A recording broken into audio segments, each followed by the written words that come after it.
The indigenous Lakota people of this land have always had a strong connection to the earth. The spiritual lifestyles played a part in their everyday life. The Lakotas never had a written history. Everything was kept by oral tradition. My grandmother shared with me one particular story that comes to my mind every time I travel through the Black Hills in present-day eastern South Dakota. This story is called The Great Race. I will narrate the story the way it was told to me by my grandmother and to her by her grandmother, and so on and so forth. This story is from a long, long time ago. The earth was young, pure, and clean. Tunkashila, the creator, made all living things on the earth equal, to live in balance and harmony amongst one another. One day, the Tatanka Oyate, the buffalo people, wanted to be the strongest and most powerful beings on the face of the earth. The buffalo have a very large, strong, and muscular body. They would use that to control and intimidate the smaller animals. The buffalo began to torment and eat the people of the land. The Lakotas were concerned about the buffalo's ways. They took these issues up to Tunkashila, held a race between the people and the buffalo to determine who would be at the top of the food chain. The people met up with the buffalo and agreed on a race around Pahasapa, the Black Hills. The race was to start in Buffalo Gap, and all living things were required to choose their fastest runners to run for them in the race. The four-legged animals were on one team. The two-legged animals were on the other team. The two-leggeds were outnumbered by the four-legged, so they decided the birds would be with the humans, since their wings would make the race even. While preparing for the race, the animals painted themselves with the colors of the earth. As time grew closer to the race, all the people and animals showed up with their fastest runners. The runners stretched, prayed, and prepared themselves for the greatest race in all of history. As the race began, it was a back-and-forth competition between the runners. The fastest and greatest competitor in the race was a young, strong, and incredibly fast bison by the name of Running Slim Buffalo Woman. She had big lungs and long strides, which made the race simpler for her. It was difficult for the other runners to keep up with Running Slim.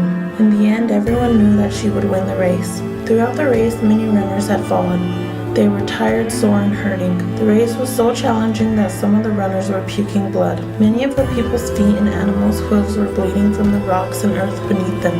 It was a challenging and dreadful race. The miles seemed to never end. Many of the racers had withdrawn from the race, including all of the humans. All they could do was wait. Only time could tell who would win the race. The animals that were still in the race had fallen far behind Running Slim Buffalo Woman. Even she was feeling the hurt and pain. But she knew what had to be done for the Buffalo Nation.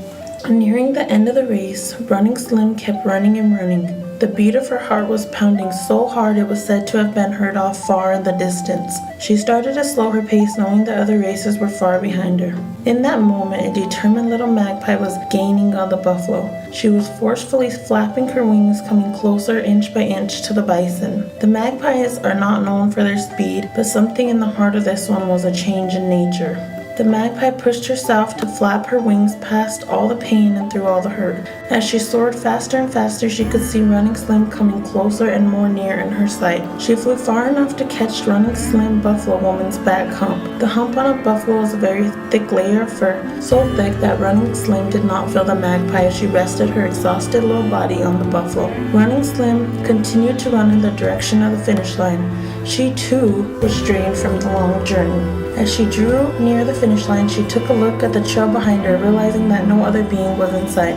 She could clearly see the animals that did not run in the race and the ones who had withdrawn from the race early at the finish line. She felt a great sense of accomplishment and joy, knowing that the Tatanka Oyate would soon control the great prairies of the land. In a blink of an eye, after the magpie caught her breath and refreshed her body, flew right above Running Slim's head and swooped past the finish line. In that moment, there was silence.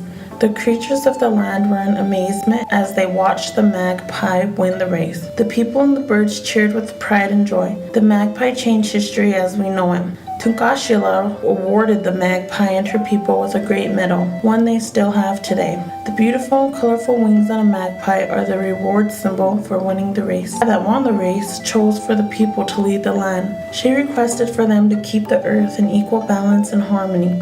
Since that day, the Lakota people promised to never kill or eat the magpies. Since the race, the people dominate the earth and eat the bison.